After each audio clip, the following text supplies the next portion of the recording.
যারা বেশি নামাজ পড়বে তারা বেশি জান্নাতে ঢুকবে নাকি? নামাজ পড়তে পড়তে যারা কপাল কালো করে ফেলছে এরা ঢুকবে না? যারা হজ করতে করতে বড় হাজী সাহেব হয়েছে, জিকির করতে করতে হাতে 3-4টা তাসবিহ রেখেছে, তাদের কথা বলা হয়েছে? এগুলো নিঃসন্দেহে অনেক বড় আমল, কিন্তু সবচাইতে বেশি জান্নাতে প্রবেশ করাবে যে আমল, বিষ্ণু বললেন, এক হচ্ছে আল্লাহর ভয়, আরেক হচ্ছে সর্বোত্তম আচরণ।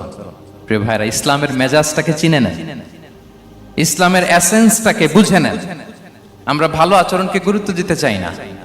অনেক নামাজি লোক দেখবেন নামাজ পড়তে পড়তে কপালে কালো দাগ ফেলে দিছে, বাসায় বউয়ের সাথে খারাপ আচরণ করে, খিটখিটে মেজাজের, প্রতিবেশীর সাথে শুধু ঝগড়া, কলিগদের সাথে ঝগড়া, মারামারি, দুঃসম্পর্ক, এরকম আছে না নাই বলেন?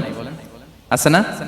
কিন্তু নামাজি, অনেক বড় হাজি, একদিনও কোরআন তেলাওয়াত মিস হয় না, তো এত ইবাদত করেও সে ইসলামের আসল এসেন্সটাকে ধরতে পারে নাই।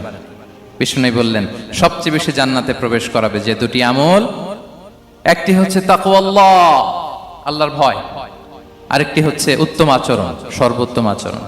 তো আমরা যেন উত্তম আচরণের অধিকারী হই, আমার স্ত্রীর সাথে যেন ভালো আচরণ করি, প্রতিবেশীর সাথে যেন ভালো আচরণ করি, ছেলে মেয়েদের সাথে যেন আমাদের অ্যাটিটিউডটা ভালো থাকে, আচরণটা ভালো থাকে, কলিগের সাথে যেন ভালো থাকে। বিশ্বনবীর আচরণ যেমন ছিল তেমন আচরণ যেন আমরা গড়ে তুলতে পারি। আওয়াজ করে পড়ুন আমিন। সুনানে আবু দাউদের এক বর্ণনা বিষ্ণু ইসলাম বলেন, খুব চমৎকার একটি হাদিস, মনোযোগ দিয়ে শুনুন। তিনি বলেন, আনা যাঈনুন বিবাইতিন ফি রাবাদিল জান্নাতি লিমান তারাকাল মিরাআ ওয়া ইন কানা মুহিক্কান। আমি ওই ব্যক্তিকে জান্নাতের আঙ্গিনায় একটা ঘরের গ্যারান্টি দেই যে ব্যক্তি তর্ক করার সময় নিজে হক এটা জেনেও সে তর্ক থামিয়ে দেয়। অনেক সময় হয় না, অনেকে পায়ে পাড়া দিয়ে ঝগড়া করতে আসে, এরকম আছে না নাই? আপনি চুপচাপ দেখবেন একটা বাজে কমেন্টস করতেছে, আবার কমেন্টের নিচে কমেন্ট, আবার গালি, হ্যাঁ আছে না এরকম? বিষ্ণু বলেন, নিজে হক এটা জানার পরেও আর যাতে তর্ক না বাড়ে, যে তর্ক থামিয়ে দেয় জান্নাতের আঙ্গিনায়, তাকে আমি একটা ঘরের গ্যারান্টি দেই। ওয়াবিবাইতিন ফি ওয়াসাতিল জান্নাতি লিমান তারাকাল কাযিবা ওয়া ইন কানা মাযিহান। আর ওই ব্যক্তিকে আমি জান্নাতের মাঝখানে একটা ঘরের গ্যারান্টি দেই যে ব্যক্তি কৌতুক করার সময়ও মিথ্যা পরিহার করে। করতেছে কৌতুক, ফান করতেছে আর কি, হি ইজ কিডিং, ফান করে, কৌতুক করে, কিন্তু কৌতুকের সময় সে মিথ্যা বলে না। এই স্বভাব যাদের, তাদেরকে আমি জান্নাতের মাঝ বরাবর একটা ঘরের গ্যারান্টি দেই। এরপর বিষ্ণু কি বলে দেখেন, তিনি বলেন, ওয়াবিবাইতিন ফি আ'লাল জান্নাতি লিমান হাসানা খুলুকাহ। আর জান্নাতের একেবারে হাইস্ট পিক অফ প্যারাডাইস, জান্নাতের সর্বোচ্চ স্তরে আমি একটা ঘর বা একটা বাসভবনের গ্যারান্টি ওই ব্যক্তিকে দেই যে তার আচরণটা সুন্দর করেছে, যে সুন্দর আচরণের অধিকারী হয়েছে, তাকে জান্নাতের হাইস্ট পিকে আমি একটা বাসভবনের গ্যারান্টি দেই। তাহলে বলেন তো, আমাদের আচরণটা সুন্দর করার দরকার আছে না নাই? এটা খুব ছোটখাটো একটা আমল, তাই না? কথা বলেন, দক্ষিণ কোরিয়া প্রবাসী ভাইরা আওয়াজ করে বলেন, এটা কি ছোট আমল? দেখলে সালাম দিব, সুন্দরভাবে কথা বলবো, ভালো উইশ করব, হ্যাঁ, হিংসা জিঘাংসা অহংকার থেকে মুক্ত থাকবো, খিটখিটে মেজাজের হব না, অলওয়েজ স্মাইলিং ফেস থাকবে আমার, হৃদ্যতাপূর্ণ আচরণ। এই কাজটা কি ছোট আমল? আওয়াজ করে বলেন, এই আমলটা কি ছোট না বড়? প্রিয় ভাইরা, বিষ্ণু ইসলাম সবার সাথে এরকম মাধুর্যতাপূর্ণ আচরণ করতেন, ছোট থেকে বড়, নারী থেকে পুরুষ, বন্ধু থেকে শত্রু, সবার সাথে সুন্দর আচরণ করতেন। এবং তার এই চমৎকার আচরণে মুগ্ধ হয়ে তার অনেক শত্রু মুহূর্তে তার বন্ধুতে পরিণত হয়েছে। বিষ্ণু ইসলামের কাছে যখন কোনো শিশু নিয়ে আসা হতো, তিনি তাহনিক করতেন, হাদিসে এসেছে, সিরায় এসেছে। তাহনিক কি? খেজুর চিবিয়ে খেজুরের মিষ্টি রস লালা সহ বাচ্চার মুখে লাগিয়ে দিতেন।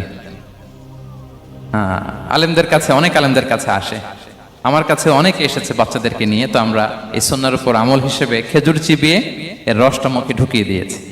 বারাকা, বিষ্ণু ইসলামের বারাকা নেওয়ার জন্য আসতো ছোট্ট বাচ্চাদেরকে নিয়ে। মদিনায় যখন সাহাবারা হিজরত করলেন মক্কা থেকে, মুসলিমদের ঘরে সন্তান সন্ততি নাই, বাচ্চা কাচ্চা হয় না। ইহুদিরা টিটকারি করে, এই তো মুসলমানদের সন্তান নাই। সর্বপ্রথম যেই সন্তান হয়েছে তিনি হচ্ছেন আয়েশা রাদিয়াল্লাহু তাআলা আনহার বড় বোন আসমা বিনতে আবু বকরের ঘর উজাড় করে এক সন্তান এসেছে, পুত্র সন্তান, নাম হচ্ছে আব্দুল্লাহ। কি নাম? আব্দুল্লাহ ইবনে জুবাইর। তো আসমা আব্দুল্লাহকে কোলে নিয়ে বিশ্বনবীর কাছে আসলেন। বিশ্বনবী খেজুর চিবিয়ে ওনার লালা মিশ্রিত রস খেজুর সহ মুখে লাগিয়ে দিলেন। তো আসমা সবসময় গর্ব করে বলতেন যে আমার সন্তানের পাকস্থলীতে সর্বপ্রথম যেটা ঢুকেছে এটা হচ্ছে বিশ্বনবীর লালা মিশ্রিত খেজুরের রস। আল্লাহু আকবার।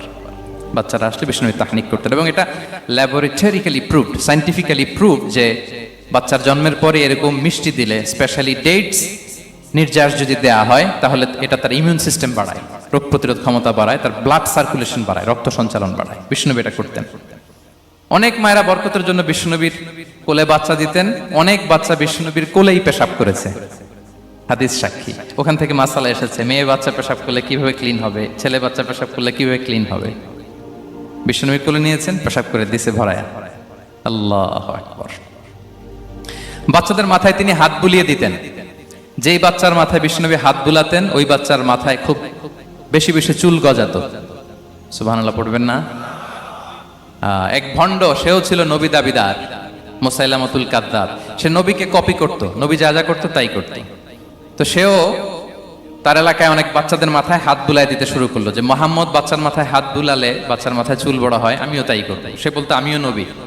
সে বলতো নবু আনিস শুনলি ওয়ানিস শুনলা কে মোহাম্মদ, হে মোহাম্মদ, নবু তোমার অর্ধেক আমার অর্ধেক। কি মামুর বাড়ির আবদার দেখছেন? বলে আমারটা আমাকে বুঝিয়ে দাও। তো নবীকে কপি করতো। বিশ্বনবী কুয়ার মধ্যে লোনা পানির কুয়ায় থুতু ফেললে মুহূর্তে লোনা পানির কুয়া মিঠা পানির কুয়ায় পরিণত হতো। তো এই বদমাসটা যখন কপি করে থুতু মারছে ওদের এলাকার কুয়ায়, ওটা ছিল মিঠা পানি, ওটা মুহূর্তের মধ্যে লোনা পানির কুয়া হয়ে গেছে। তো বিশ্বনবীকে কপি করে সে তার এলাকার নবজাতক বাচ্চাদের মাথায় যখন হাত বুলিয়ে দিতে শুরু করলো, পরবর্তীতে দেখা গেল ওই বাচ্চাগুলো আজীবন ছিল টাক মাথা। চুল বাড়বে তো দূরের কথা, এদের মাথায় চুলই ওঠে নাই। আল্লাহু আকবার। মুজিজাতুন নবী। তো বিষ্ণুনবী মাথায় হাত বুলিয়ে দিতেন, বাচ্চাদেরকে চুমু খেতেন। আপনারা বাচ্চাদেরকে কোলে নেবেন, আদর করবেন, চুমু খাবেন, বিষ্ণুনবীর সুন্নাহ এটা। বাচ্চাদের সালাম দিতেন। মাঝে মাঝে বাচ্চাদের সাথে মজা করতেন, তাদের সাথে খেলাধুলা করতেন। বাসায় সময় পেলে এটা করবেন, ছেলেমেয়েদেরকে নিয়ে খেলতে নেমে যাবেন। শুধু বাচ্চাদের সাথে ফান করতেন এমন না, ভুল দেখলে শুধরে দিতেন। এক ছোট্ট বাচ্চা কোলে বসে খাবারের প্লেট থেকে এখান থেকে ধরে ওখান থেকে ধরে, তাও বা হাতে। বিষ্ণুনবী বললেন, ইয়া গোলাম সাম্মিল্লাহ, বিসমিল্লাহ বলো। কুলবি ইয়ামিনিক, বা হাতে নয় ডান হাতে খাও। ওয়া কুল মিম্মা ইয়ালিক, আর এদিক সেদিক থেকে নয়, তোমার সামনে যেটা আছে ওইটা খাও। সুবহানাল্লাহ। শুধরে দিতেন। সাদাকার খেজুরের স্তূপ ছিল, জাকাতের খেজুর। হাসান রাদিয়াল্লাহু তাআলা আনহু, বিষ্ণু ইসলামের দৌহিত্র, ছোট্ট মানুষ, হাঁটতে হাঁটতে যে খেজুরের স্তূপের দিকে খেজুর নিয়ে খেলতেছে, হঠাৎ একটা খেজুর খেতে আরম্ভ করলেন। বিষ্ণুই বললেন, কেখ কেখ, থামো থামো, ওয়াক থু থু। আমরা যে বাংলা ওয়াক থু বলি, এটার আরবি হচ্ছে কেখ। মানে এই নানা ভাই, রাখো রাখো রাখো। আলা তাআলাম ইন্না লা নাকুলুস সাদাকা, নানা ভাই তুমি জানো না আমরা হাশিমি খানদানের, আমরা সাদাকার মাল খেতে পারি না। আঙ্গুল ঢুকিয়ে মুখ থেকে খেজুর বের করে দিলেন। সুবহানাল্লাহ। এভাবে ছোট্ট বাচ্চাদের ভুলগুলো শুধরে দিতেন, কারেকশন করতেন। সুনানে নাসাইতে এসছে, কেন রাসূলুল্লাহ সাল্লাল্লাহু আলাইহি ওয়াসাল্লাম ইয়াজুরুল আনসার, তিনি যখন আনসারীদেরকে ভিজিট করতে যেতেন, ফায়ুসাল্লিমু আলা সিবিয়ানিহি, আনসারী বাচ্চাদেরকে সালাম দিতেন। আপনারা বাচ্চাদের সালাম দেন তো নাকি? নাকি বাচ্চাদের সালামের জন্য বসে থাকেন? অনেকে মনে করে যে আমি মুরব্বী হাজী সাহেব, 80 বছর বয়স, আমি তো শুধু সালাম পাবো, আমি দিব কেন? এরকম একটা ভুল ধারণা আছে না? সালাম শুধু ছোটরা দিবে, ব্যাপারটা কি এমন না? ছোটরা বড়দের দিবে, বড়রা ছোটদের দিবে, সবাই সবাইকে দিবে, ঠিক কিনা বলেন? ইনশাআল্লাহ বলেন সবাই। ওয়ায়ামসাহু বিরুসিহিম, বাচ্চাদের মাথায় হাত বুলিয়ে দিতেন। ওয়ায়াদউ লাহুম, তাদের জন্য দোয়া করতেন। তাহলে বিশ্বনবীর বাচ্চাদের সাথে আচরণ, ডিলিংস, ইন্টারঅ্যাকশন কেমন ছিল বুঝতে পেরেছেন? একবার এক নামাজে ওনার নাতিদেরকে নিয়ে হাজির হলেন, হাসান হুসাইন রাদিয়াল্লাহু আনহুমাকে নিয়ে। তো নামাজের এক সিজদায় বিশ্বনবী এমন লম্বা সময় সিজদায় পড়ে রইলেন, মাথা আর উঠান না। মুসল্লিরা তো অবাক, সাহাবারা ভাবলেন হায় রে, নবীজি অসুস্থ হয়ে গেলেন নাকি, অথবা ওহী নাজিল হলো নাকি। নামাজ শেষে সাহাবারা জিজ্ঞেস করলেন, ইয়া রাসূলুল্লাহ, আপনি কি অসুস্থ হয়েছেন নাকি ওহী নাজিল হচ্ছিল? এত লম্বা সিজদা দিতে তো কখন দেখি নাই। বিশ্বনবী বললেন, না না, কুল্লুন যালিকা লাম ইয়াকুন, কোনটাই না, বরং ওয়ালাকিন্নাবনি ইরতাহালানি, আমার নানা ভাই হাসান হুসাইন সিজদারত অবস্থায় আমার পিঠের উপরে উঠে বসেছিল। ফাকারিহতু আন উআজ্জিলাহু হাত্তা ইয়াকদিয়া হাজাতা, আমি উঠে গেলে তাদের ডিস্টার্ব হবে, এজন্য সিজদায় পড়েছিলাম। যতক্ষণ তাদের পিঠে উঠে খেলতে মনে চেয়েছে তারা খেলেছে, তারা নেমেছে, তারপরে সিজদা থেকে মাথা উঁচু করে দাঁড়িয়েছি। সুবহানাল্লাহি বিহামদিহি। তো আমরা কাঁধে নিয়ে খেলবো তো দূরের কথা, আমরা অনেকে বাচ্চাদেরকে মসজিদে দেখলেই রেগে যাই, আছে না নাই?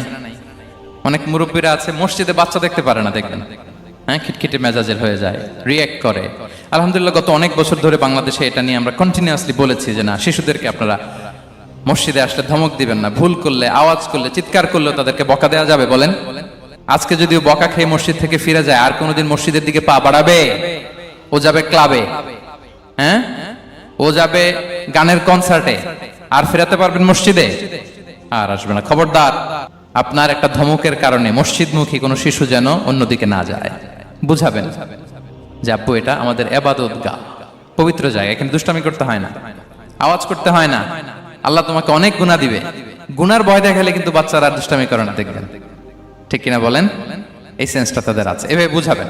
মুসনাদে আহমদ একটা হাদিস এসেছে, বিষ্ণু ইসলাম ওনার চাচাতো ভাইদেরকে নিয়ে দৌড় প্রতিযোগিতা করাতেন, লাইন ধরে দাঁড় করাতেন আর বলতেন মান সাবাকা ইলাইয়া ফালাহু কাদা ওয়া কাদা, সবাই দাঁড়াও, দেখি কে কার আগে আমাকে দৌড়ে ধরতে পারে, যে ধরতে পারবে তাকে পুরস্কার দেব। আল্লাহু আকবার। এবং বিশ্বনবীর এই কথা শুনে সবাই দৌড়ে যে বিশ্বনবীর ঘাড়ের উপর উঠতো, বুকের উপর উঠতো, ঝাঁপিয়ে পড়তো, বিশ্বনবী সবাইকে ধরে আগলে নিতেন, প্রত্যেকের গালে চুমু খেতেন। পড়েন সুবহানাল্লাহ। এই ছিল শিশুদের প্রতি বিষ্ণু ইসলামের আচরণ। তো আমরা এরকম আচরণ করি কিনা? আমাদের আচরণটা আমাদের বাচ্চা, আমাদের আত্মীয় স্বজনের ছোট ছেলে মেয়ে, আমরা কোথাও শিশুদেরকে যদি দেখি, আমরা তাদের সাথে কিভাবে আচরণ করি একটু মিলিয়ে নিন। কার আচরণ কেমন, এরকম করেন কিনা আমি আর জিজ্ঞেস করতে চাইলাম না, জাস্ট আস্ক ইউরসেলফ, নিজেকে জিজ্ঞেস করুন যে আমরা আমাদের বাচ্চাদের সাথে এরকম আচরণ করি কিনা। সাহাবারা তো সবচাইতে বেশি বিশ্বনবীর সঙ্গ পেয়েছেন, তাই না? তাদের সাথে কেমন আচরণ ছিল? যে আয়াতটি দিয়ে আমি শুরু করেছি, আল্লাহ বলেছেন ফাবিমা রাহমাতিম মিনাল্লাহি লিনতা লাহুম ওয়ালাউ কুনতা ফাযযান গালিযাল কলবি লানফাদ্দু মিন হাওলিক। সাহাবারা বিশ্বনবীর এত ভালোবাসা পেয়েছেন, এত সুন্দর আচরণ পেয়েছেন, তারা বিশ্বনবীকে সব সময় আগলে রাখতে চাইতেন, ঘিরে থাকতে চাইতেন, তার সঙ্গ ছাড়তে চাইতেন না। পড়েন সুবহানাল্লাহ। বাসায় ভাল লাগে না, বিশ্বনবীর কাছে চলে যেতেন। ওয়াইফের সাথে মনোমালিন্য, নবীর দরবারে চলে যেতেন। এমনকি কোন সাহাবীর পেটে যদি ক্ষুধা লাগতো, ঘরে খাবার না থাকতো, তারা বিশ্বনবীর কাছে চলে যেতেন। তারা বলতেন নবীর চেহারার দিকে তাকিয়ে থাকলেই আমাদের ক্ষুধা মিটে যেত। আগলে রাখতেন সবসময় বিষ্ণু ইসলামকে।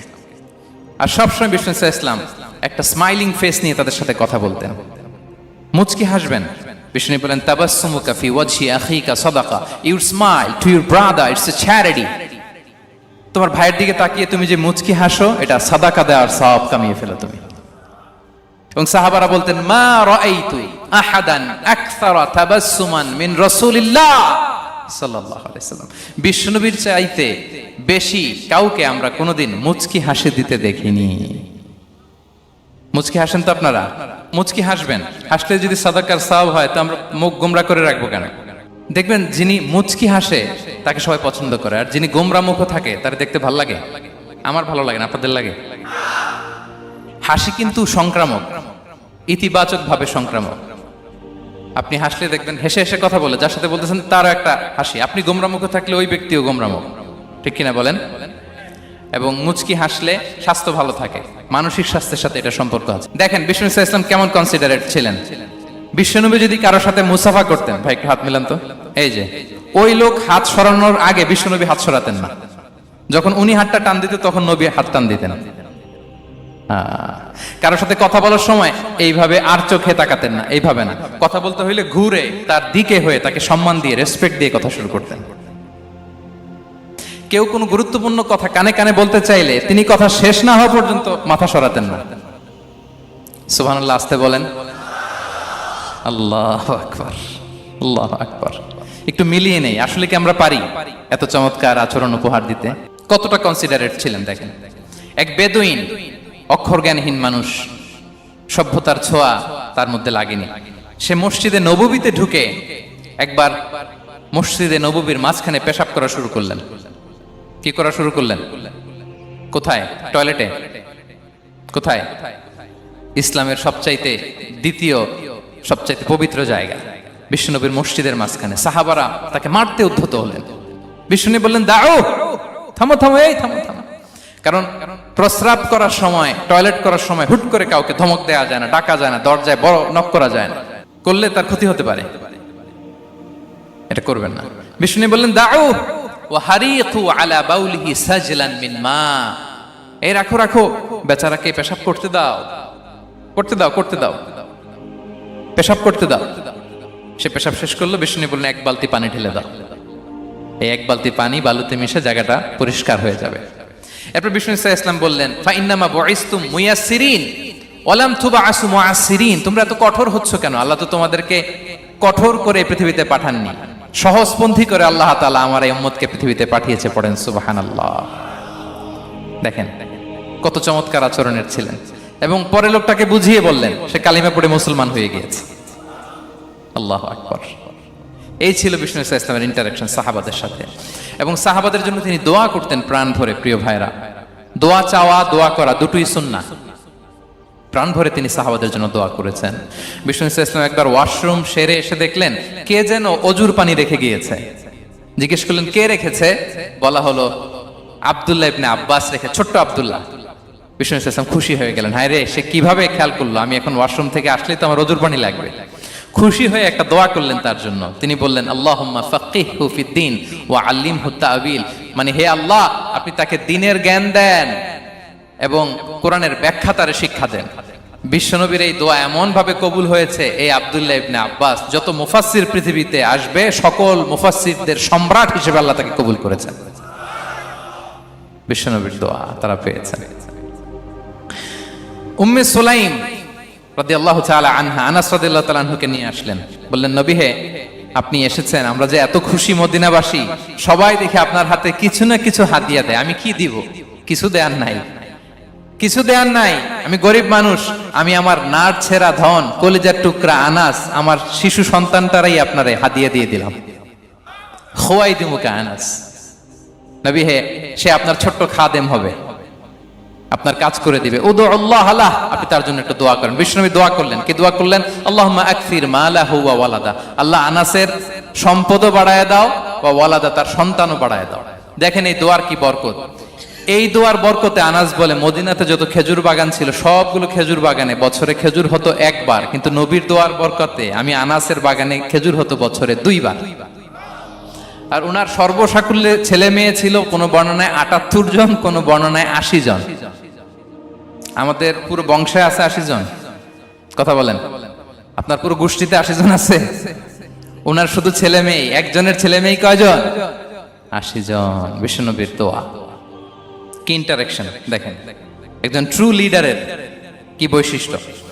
তিনি সাহাবীদের ভালো গুণ দেখলে তাদেরকে উৎসাহিত করতেন, ইন্সপায়ার করতেন, প্রশংসা করতেন। আবু মুসা আল-আশআরী রাদিয়াল্লাহু তাআলা আনহু, তিনি রাত জেগে চমৎকার কণ্ঠে তেলাওয়াত করতেন। একদিন তার ঘরের পাশ দিয়ে বিষ্ণুনবী যাচ্ছিলেন, পরের দিন বললেন, আবু মুসা, আমি কিন্তু তোমার কণ্ঠ শুনেছি, বড় সুরেলা গলা তোমার। লাকাত উতিতা মিজমারান মিন মাজামিরি আলি দাউদ, দাউদ নবীর গলায় আল্লাহ যে সুরের ঝংকার দিয়েছেন, এই উম্মতের মধ্যে আল্লাহ তোমার গলায় সেই সুরের লহরী ঢেলে দিয়েছেন। আচ্ছা বলেন, নবী যদি প্রশংসা করে যে তোমার তেলাওয়াতটা খুব সুমধুর হয়েছে, তার কেমন লাগবে বলেন তো? আচ্ছা নবী বাদ দেন, শায়েখ আব্দুর রহমান আস-সুদাইস এসে যদি আপনারে বলে তোমার কণ্ঠটা তো বড় মিষ্টি, কেমন লাগবে আপনার? আর স্বয়ং বিশ্বনবী যদি বলে, সুবহানাল্লাহ পড়বেন না? আল্লাহু আকবার। এইভাবে ইসলাম সাহাবাদেরকে উৎসাহিত করতেন। মাঝে মাঝে প্রশ্ন করতেন, তাদের অ্যাটেনশন গ্রো করার জন্য তিনি প্রশ্ন করতেন। একবার বলেন দেখি, কে বলতে পারে ইন্না মিনাশ শাজারি শাজারা লা ইয়াসকুতু ওয়ারাকুহা মাসালুহা মাসালুল মুমিন, একটা গাছ আছে, এই গাছের পাতা ঝরে না, এর দৃষ্টান্ত মুমিনের দৃষ্টান্ত। কে পারো দেখি? কোন সাহাবী পারে না, কারণ তারা ভাবতেছিল দূরের ওই সিরিয়ার কোন গাছ হবে, অমুক জায়গার মরুভূমির গাছ হবে, ঘরের পাশে যে খেজুর গাছ ওইটা আর কেউ ভাবে না। ভাবছে প্রশ্ন যেহেতু করছে, এত সহজ উত্তর হইলে তো প্রশ্ন করার কথা ছিল না। তারা এইটা বলে, ওইটা বলে, ক্যাকটাস, গুলমলতা, ওই গাছ। নবী বলে না, ইন্নাহা আন-নাখলা, এটা খেজুর গাছ। কি গাছ? তো আব্দুল্লাহ ইবনে ওমর তখন খুব ছোট, তিনি মনে মনে ধরে ফেলছিলেন, কিন্তু ভয়ে বলে না। তো বাসায় যে ওমর রাদিয়াল্লাহু বলে, আব্বা আপনারা কেউ পারেন না, আমি তো জানতাম এটা খেজুর গাছ, তো বললা না যে? আব্দুল্লাহ বলে, আপনি পারেন না, অন্যান্য সাহাবারা বাচ্চা ছাড়া কেউ পারে না, আমি কেমনে কই? ওমর রাদিয়াল্লাহু বললেন, আজকে যদি তুমি বলতে পারতে, লাল উট পেলে আরবরা যে যত খুশি হয় আমি তার চেয়েও বেশি খুশি হয়ে যেতাম। নবীর সামনে আমার বুকটা এত বড় হয়ে যেত। আল্লাহু আকবার। দেখেন প্রশ্ন ছুড়ে দিয়ে মনোযোগ আকর্ষণ করতেন সাহাবাদের, রসিকতা করতেন মাঝে মাঝে। রসিকতা। এক সাহাবী বলেন, ইয়া রাসূলুল্লাহ, আমার চলতে বড্ড কষ্ট হয়, আপনি যদি দয়া করে আমাকে একটা উট দিতেন তাহলে আমি রাইড নিতাম এটার উপরে, এটা দিয়ে চলতাম, সফরের কষ্ট কমে যেত। বিষ্ণু বলেন, যাও, ঠিক আছে, তোমাকে একটা উটের বাচ্চা দিব। কি দিব? সাহাবী বলেন, ইয়া রাসূলুল্লাহ, আমি চাইলাম কি আর আপনি বললেন কি? আমার তো লাগবে এমন উট যেটা দিয়ে মরুভূমিতে চলা যায়। বিষ্ণু বললেন, ওই উটটাও তো অন্য কোনো না কোনো উটের বাচ্চা। সুবহানাল্লাহ পড়বেন না? ছোট্ট কথা, দেখেন কি রসিকতা, কি সেন্স অফ হিউমার। সুবহানাল্লাহ। সাহাবীদের সাথে এক কাতারে মিশে কাজ করতেন, নিজ হাতে সাহাবীদের সাথে মিশে কি করেছেন? মসজিদে নববী নির্মাণ করেছেন। পঞ্চম হিজরিতে নিজে মরুভূমির বালু খনন করে পেটে পাথর বেঁধে পরীক্ষা খনন করেছেন সাহাবীদের সাথে। True leader. শুধু তাই নয়, সাহাবারা ভালো পরামর্শ দিলে সেটা অ্যাকসেপ্ট করতেন। আমাদের মধ্যে অনেকের একটা ইগোইস্টিক ঝামেলা আছে, বাড়ির কাজের মেয়ে বলছে, কাজের ছেলে বলছে, এই আমার স্টাফ বলছে, এটা আমি কেন শুনবো? এরকম একটা মেন্টালিটি অনেকের আছে না নাই? অনেক সময় তাদের মধ্য থেকেও ভালো পরামর্শ আসতে পারে না? বলেন পারে কিনা? বিশ্বনবী দেখতেন কেউ ভালো পরামর্শ দিলে সেটা পিক করতেন, নিয়ে নিতেন। বদরের যুদ্ধে মুসলিম সৈন্যরা কোথায় ক্যাম্প করবে, বিশ্বনবী হঠাৎ একটা জায়গায় ক্যাম্প স্থাপনের নির্দেশনা দিলেন। হাব্বাব ইবনুল মুনজির রাদিয়াল্লাহু তাআলা আনহু তিনি বললেন, ইয়া রাসূলুল্লাহ, অনুমতি দিলে একটা কথা বলবো। কি কথা? এই যে আপনি ক্যাম্প স্থাপন করলেন এখানে, এটা কি আল্লাহর আদেশে না আপনার ইচ্ছায়? নবী বললেন, আমার ইচ্ছা, এটা আল্লাহর আদেশ নয়। তাহলে ঠিক হয় নাই, লোকেশন সিলেকশন ঠিক হয় নাই। তাহলে কোথায়?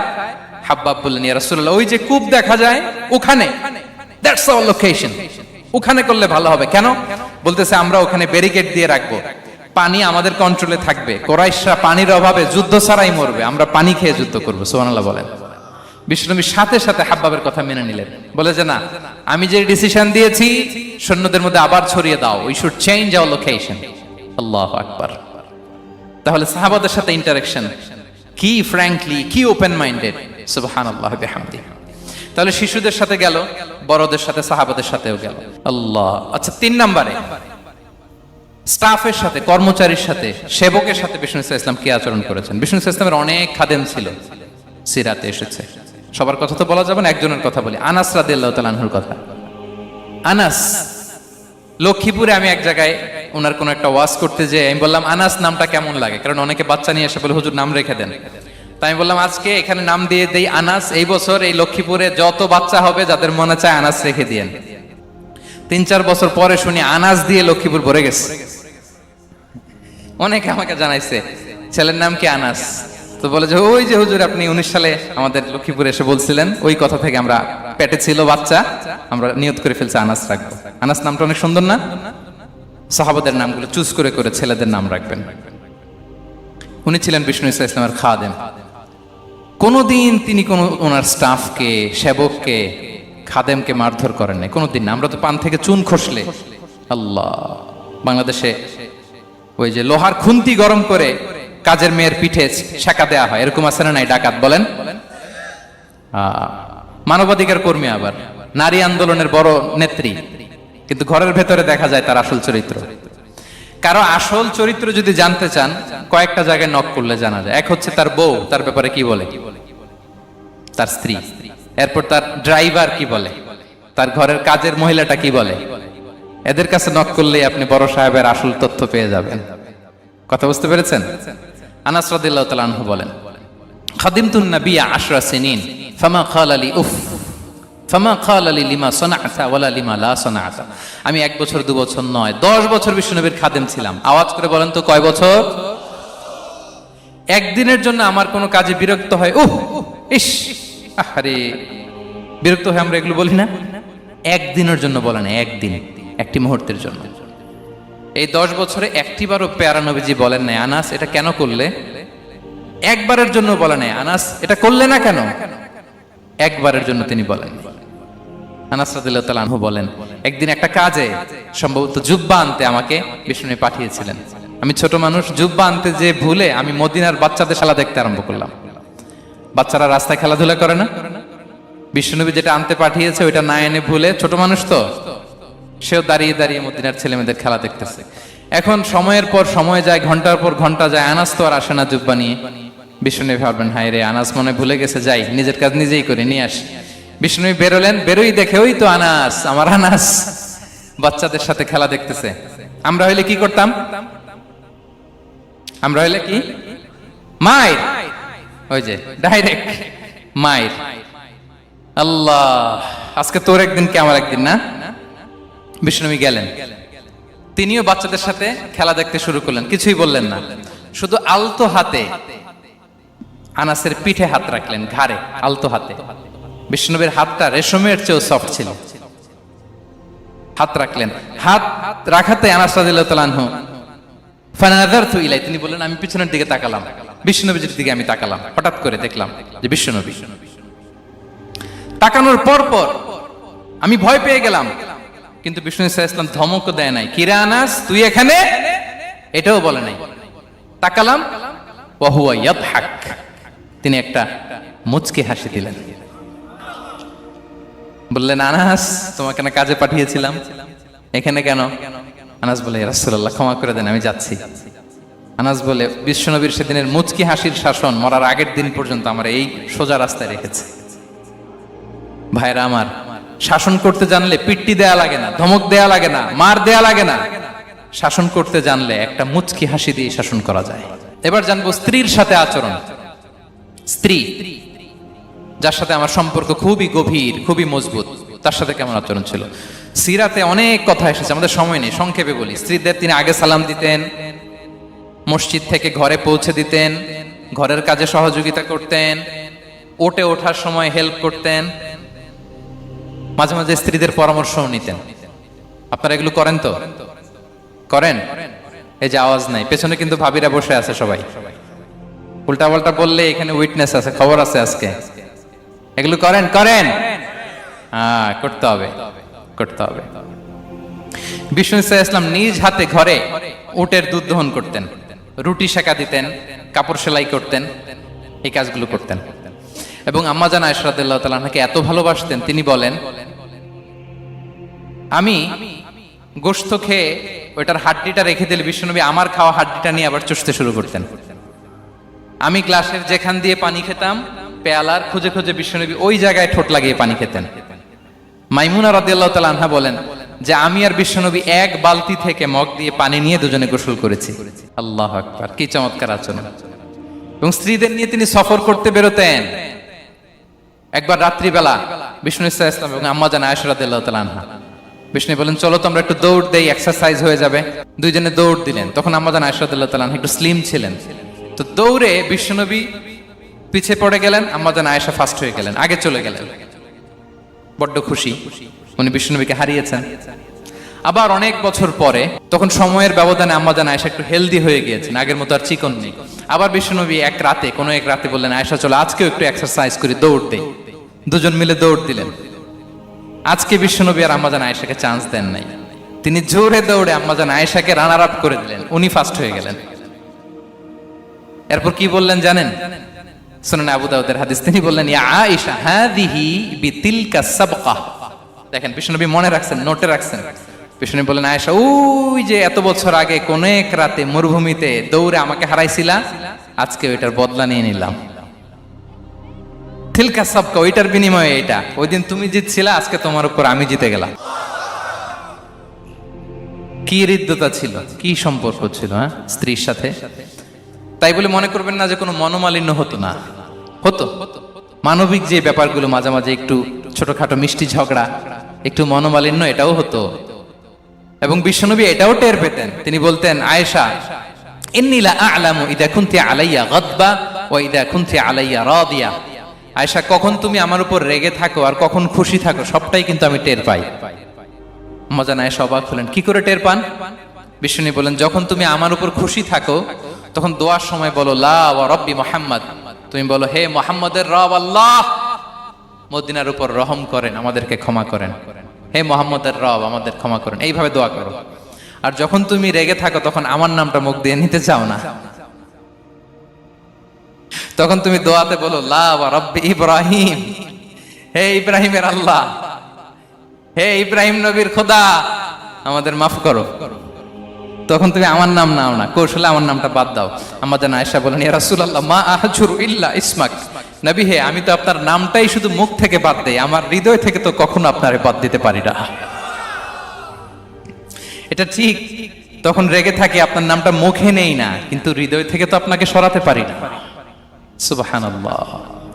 এই ছিল বিষ্ণুবীর সাথে স্ত্রীদের সম্পর্ক। প্রিয় ভাইরা, আমরা যদি একটু দেখি প্রতিবেশীর সাথে কেমন আচরণ করতেন নেইবার। বিষ্ণু বলতেন, মান কানা ইউমিনু বিল্লাহি ওয়াল ইয়াউমিল আখিরি ফালইউকরিম দাইফাহ, যে আল্লাহ বিশ্বাস করে, আখিরাতে বিশ্বাস করে, সে যেন প্রতিবেশীকে সম্মান করে। এবং একবার আবু যার আল গিফারি রাদিয়াল্লাহু তাআলা আনহুকে বিষ্ণু ইসা ইসলাম বললেন, আবু যার, ইদা তাবাখতা মারাকান ফাআকসির মাআ, হে আবু যার, তুমি যদি কখনো ঝোল তরকারি রান্না করো, ঝোলের তরকারি খাইছেন? আপনাদের সাউথ কোরিয়াতে তো বিখ্যাত একটা ঝোলের তরকারি আছে, কি নাম যেন, মাছের মেয়ংথাং। আমরা একটা শব্দ শিখছিলাম, কি যেন বলে, খামসা হামনিদা। কয়েকটা শব্দ শিখাই দিছে ভাইরা আমাকে। তো এই যে নামটা বললাম, ঝোলের মধ্যে ট্যাংরা মাছ, শিং মাছ ঝোল দেয় একটা তরকারি। তো আবু যার গিফারিকে বিষ্ণু ইসলাম বলেন, ইদা তাবাখতা মারাকান ফাকফির মা, হে আবু যার, কখনো যদি ঝোলের তরকারি রান্না করো, একটু বেশি করে পানি দিও, যাতে করে তোমাদের পাশাপাশি তোমার প্রতিবেশীর সাথে একটু ঝোল শেয়ার করতে পারো। প্রতিবেশীকে এত গুরুত্ব দিতেন। তিনি বলতেন, লাইসাল মুমিন আল্লাযী ইয়াশবাহ ওয়া জারুহু জাইউন ইলা জামবিহ, সে মুমিন নয় যে পেট পুরে খায় আর তার প্রতিবেশী না খেয়ে রাত যাপন করে, সে মুমিন নয়। দেখেন প্রতিবেশীকে কত গুরুত্ব তিনি দিয়েছেন। বিশ্বনবীর এক ইহুদি প্রতিবেশী ছিল। কোন ধর্মের? সবাই বলেননি, একসাথে আওয়াজ করে বলেন, কোন ধর্মের প্রতিবেশী? ওই ইহুদির এক ছেলে বিশ্বনবীর কিছু কাজ করে দিতেন। অনেকদিন হলো ছেলেটা আসে না। খোঁজ নিলেন, শুনলেন সে অসুস্থ। শুনলেন ইহুদি ছোট্ট ছেলেটা কি? বিশ্বনবী দেখতে গেলেন। মুসলিম শিশুকে দেখতে গেলেন নাকি? কোন ধর্মের শিশু? তার মানে আপনার প্রতিবেশী যদি হিন্দু হয়, বৌদ্ধ হয়, খ্রিস্টান হয়, দ্যাট ডাজন্ট ম্যাটার, আপনি তার বিপদে আপদে পাশে থাকবেন। এটাই ইসলামের শিক্ষা, ঠিক কিনা বলেন? এই যে আপনাদের এখানে বুদ্ধিস্ট নেইবার আছে, হিন্দু নেইবার আছে, খ্রিস্টান নেইবার আছে, তারা বিপদে পড়লে তো আপনার যাওয়ার দরকার নাই, না? যাবেন, খোঁজ খবর নিবেন, ভিজিট করবেন, পাশে দাঁড়াবেন। আপনি যে তাদের খোঁজ খবর নিতেছেন, মুসলিম হয়েও আপনি এত চমৎকার আচরণের, এটা দেখেই অনেকে কালিমা পড়ে মুসলমান হয়ে যাবে। এটাই তো দ্য বিউটি অফ ইসলাম, ইসলামের সৌন্দর্য। বিশ্বনবী হিন্দু মুসলিম ইহুদি বাছান নাই, ছোট্ট ইহুদিটাকে দেখতে গেলেন। যে দেখে হায় রে, কাতর হয়ে সে বিছানায় মৃত্যু শয্যায় শুয়ে আছে। বাচ্চাটার মাথায় হাত বুলিয়ে দিলেন। হাত বুলিয়ে বাচ্চাটাকে, ইহুদি বাচ্চাটাকে বললেন, আসলিম, হে শিশু, তুমি ইসলাম ধর্ম গ্রহণ করো। এখন ছোট্ট মানুষ, তার বাবা আবার পাশে দাঁড়িয়েছে, আব্বা কি বলে না বলে, সে নাযারা ইলা ওয়াজহি আবি, বাবার দিকে তাকালেন। তা বাবা বলে, আতি আবুল কাসিম, মানে বিষ্ণু ইসলামের কুনিয়াত, বড় ছেলে ছিল কাসেম, তাকে বলা হতো আবুল কাসেম। ইহুদি বাবা বলল, মোহাম্মদ যা বলে তাই করো। সাথে সাথে সে পড়ল, আশহাদু আল্লা ইলাহা ইল্লাল্লাহ ওয়া আশহাদু আন্না মুহাম্মাদুর রাসূলুল্লাহ। বিশ্বনবী বেরোয়ার সময় বললেন, আলহামদুলিল্লাহিল্লাযী আনকাযাহু মিনান নার, প্রশংসা সে আল্লাহ যে একটু আগে জাহান্নামী হওয়ার কথা ছিল, মুহূর্তে কালেমার মধ্য দিয়ে তাকে জান্নাতি বানিয়ে দিলেন। দেখেন প্রতিবেশীর সাথে কি আচরণ। ইহুদি প্রতিবেশীর পাশে দাঁড়িয়েছেন, অসুস্থ, ভিজিট করেছেন। আমরা যেন আমাদের প্রতিবেশীর খোঁজ রাখি। অভুক্ত প্রতিবেশী রেখে আপনি পেট পুরে খেয়ে তাহাজ্জুদ পড়লে ওই তাহাজ্জুদ আল্লাহর দরবারে যাবে না। খবরদার, খবরদার, আমরা যেন প্রতিবেশীর সাথে সুসম্পর্ক রাখি। বদরের যুদ্ধে 70 জন বন্দী হয়ে আসলো। বিশ্বনবী 70 জনকে সাহাবাদের মধ্যে ভাগ করে দিলেন, বললেন, তোমরা খারাপটা খাবে, বন্দীদেরকে ভালোটা খাওয়াবে। কি নমুনা স্থাপন করেছে ইসলাম। সুমামা ইবনে উসাল রাদিয়াল্লাহু তাআলা আনহু নামে এক যুদ্ধবন্দীর ছোট্ট ঘটনা বলে আমি পয়েন্টটা শেষ করছি। ইয়ামামার বড় লিডার ছিলেন, যুদ্ধবন্দী হয়ে মদিনায় আসলেন, নাম সুমামা ইবনে উসাল রাদিয়াল্লাহু তাআলা আনহু। তখন মুশরিক ছিলেন, যুদ্ধবন্দী হিসেবে আনা হলো। তাকে মসজিদে নববীর পিলারের সাথে রশি দিয়ে বাঁধা হলো। বিষ্ণু বললেন, সুমামা, কি অবস্থা তোমার, কেমন লাগে, তোমার সাথে কেমন আচরণ করা হবে বলো। বললেন, মুহাম্মদ, তুমি চাইলে মারতেও পারো, বাঁচিয়েও রাখতে পারো। বিষ্ণু বললেন, সুমামা, এ দুনিয়াটাই শেষ নয়, আখিরাতে বিশাল এক জগৎ পড়ে আছে। তুমি যদি শাহাদা বাক্য পড়ো, আমাদের ভাই হয়ে যাবা। তোমার সেফটি সিকিউরিটির দায়িত্ব আমাদের। আমরা তোমরা সবাই মিলে এক। তারপর একে একে বিশ্বনবী তার সাথে ইসলামের সৌন্দর্যগুলো তুলে ধরলেন, সালাত কি, জাকাত কি, এগুলো বুঝালেন। বাড়িতে যেয়ে বললেন সবচেয়ে ভালো খাবার রান্না করো, একজনকে দিয়ে মসজিদে পাঠালেন। যুদ্ধবন্দীর সাথে কি আচরণ দেখছেন। এরপরের দিন বিশ্বনবী আবার তাকে ইসলামের দাওয়াত দিলেন। এরপর বাড়িতে এসে একজনকে বললেন, যাও আমার ওই উটের দুধ দহন করে তাকে এক পেয়ালা গরম দুধ দিয়ে আস। আমরা জামাইকেও তো এরকম সমাদর করি না, কি বলেন? তৃতীয় দিন বিশ্বনবী আবার খাবার নিয়ে গেলেন, আবার ইসলামকে তুলে ধরলেন। সুমামা তো অবাক, যুদ্ধবন্দীদের সাথে মুসলমানরা এরকম আচরণ করে। 3 দিন ধরে লাগাতার যখন ইসলামকে প্রেজেন্টেশন শেষ, বিষ্ণু বললেন, যাও এবার সুমামা ইবনে উসালের রশিটা খুলে তাকে ছেড়ে দাও। সাহাবারা বললেন, বলেন কি ইয়া রাসূলুল্লাহ, ভয়ঙ্কর, বিশ্বাসঘাতকতা করবে, মেরে ফেলবে আমাদের। বিষ্ণু বললেন, না, আমি যা জানি তোমরা তা জানো না, ছেড়ে দাও। সুমামাকে ছেড়ে দেয়া হলো। সুমামা বের হলেন মসজিদ থেকে, ফিরে তার ভূখণ্ড, তার এলাকা ইয়ামামাতে তিনি গেলেন না। মদিনার মসজিদে নবীর পাশে খেজুর বাগানের পাশে তিনি অজু করলেন, গোসল করলেন, অজু করলেন। এরপর ফিরে এসে বিশ্বনবীর সামনে দাঁড়িয়ে বললেন, আশহাদু আল্লা ইলাহা ইল্লাল্লাহ ওয়া আশহাদু আন্না মুহাম্মাদান আবদুহু ওয়া রাসূলুহু। আমি সাক্ষ্য দিচ্ছি আল্লাহ ছাড়া কোনো ইলাহ নেই, আপনি আল্লাহর প্রেরিত রাসূল। হে মুহাম্মদ, আপনার চাইতে নিকৃষ্ট মানুষ আমার কাছে কেউ ছিল না, কিন্তু এখন থেকে আপনার চাইতে কোনো প্রিয় মানুষ আমার জীবনে নেই। ইসলামের চাইতে নিকৃষ্ট কোনো ধর্ম আমার জানা ছিল না, আজ থেকে ইসলামের চাইতে প্রিয় ধর্ম আমার কাছে নেই। মদিনার চেয়ে নিকৃষ্ট কোনো শহর আমার কাছে ছিল না, সবচেয়ে অপছন্দের শহর, আজ থেকে মদিনার চেয়ে প্রিয় শহর আমার কাছে নেই। দিস ইজ ইসলাম। বিশ্বনবী বললেন, হে নবী, আপনি আমাকে উমরার অনুমতি দিন। তিনি উমরা করতে গেলেন। বিশ্বনবী তাকে তালবিয়া শিখিয়ে দিলেন। এই প্রথম কেউ মুসলিম, সুমামা ইবনে উসাল, উনিই প্রথম মুসলিমদের মধ্যে উমরা করেছেন তালবিয়া পড়তে পড়তে, লাব্বাইক আল্লাহুম্মা লাব্বাইক পড়তে পড়তে। উমরা করা শেষে ইয়ামামা থেকে গম আসতো মক্কায়, ওই গম পিষে রুটি বানিয়ে মক্কাবাসী খেয়ে বেঁচে থাকতো। উনি ঘোষণা দিলেন, মুহাম্মাদের অনুমতি ছাড়া ইয়ামামার একটি গমের দানা আজ থেকে মক্কায় পৌঁছবে না। সুবহানাল্লাহ পড়বেন না? এই যে আমেরিকা যে ইকোনমিক স্যাংশন দেয়, এটা শিখছে সুমামা উমামা ইবনে উসাল রাদিয়াল্লাহু তাআলা আনহুর কাছ থেকে। আল্লাহু আকবার। তিনি বললেন, একটা গমের দানা পচবে না, ওনারা আর রুটি খেতে পারে না। গমের দাম বেড়ে গেল। বিষ্ণুর কাছে চিঠি লিখে পাঠালেন, হে মুহাম্মদ, তুমি যদি উমামারে না বলো আমরা না খেয়ে মরবো। পরে বিশ্বনবীর হস্তক্ষেপের মধ্য দিয়ে আবার ইয়ামামা থেকে গম আসা শুরু হয়েছে। সুবহানাল্লাহ পড়েন। প্রিয় ভাইয়েরা, তাহলে বন্দীদের সাথে, যুদ্ধবন্দীদের সাথে বিশ্বনবীর আচরণ কেমন ছিল টের পেয়েছেন? ভিক্ষুকের সাথে কি আচরণ? বিশ্বনবী কখনো না বলতে পারতেন না। কেউ হাত পাতলে কি বলতে পারতেন না? পারতেন না। এক ভিক্ষুক এসে বলে, এই মুহাম্মদ, দাও, তোমার কাছে কি আছে দাও। নবী তখন চাদর পরা ছিলেন। চাদর ধরে এমন জোরে টান দিছেন, বিশ্বনবীর ঘাড়ের চামড়া এখানে ছিঁড়ে গেছে, চামড়ায় দাগ পড়ে গেছে। বিশ্বনবী তার দিকে তাকিয়ে, ওই যে মুচকি হাসির ম্যাজিক, আবার মুচকি হাসি, মুচকি হাসি দিয়ে বললেন, যাও তাকে কিছু দিয়ে দাও। সুবহানাল্লাহ পড়বেন না? আচ্ছা, ভিক্ষা করতে আইসা যদি আপনার জুব্বা ধরে টান মারে, জামার কলার ধরে টান মারে, এই দে, কি করবেন বলেন? ওই যে মায়ের, মানে ডানে ভাই আর কোনো সলিউশন নাই, খালি মায়ের, আইজো মায়ের, খাইলো মায়ের। দেখেন, ভিক্ষা করতে এসে জামা ধরে টান দিয়ে ঘাড়ের চামড়ায় এখানে দাগ ফেলে দিয়েছে, কিন্তু বিশ্বনবী হাসি দিয়ে সলিউশন করলেন। সুবহানাল্লাহ পড়েন। শত্রুদের সাথে তিনি কেমন আচরণ করেছেন?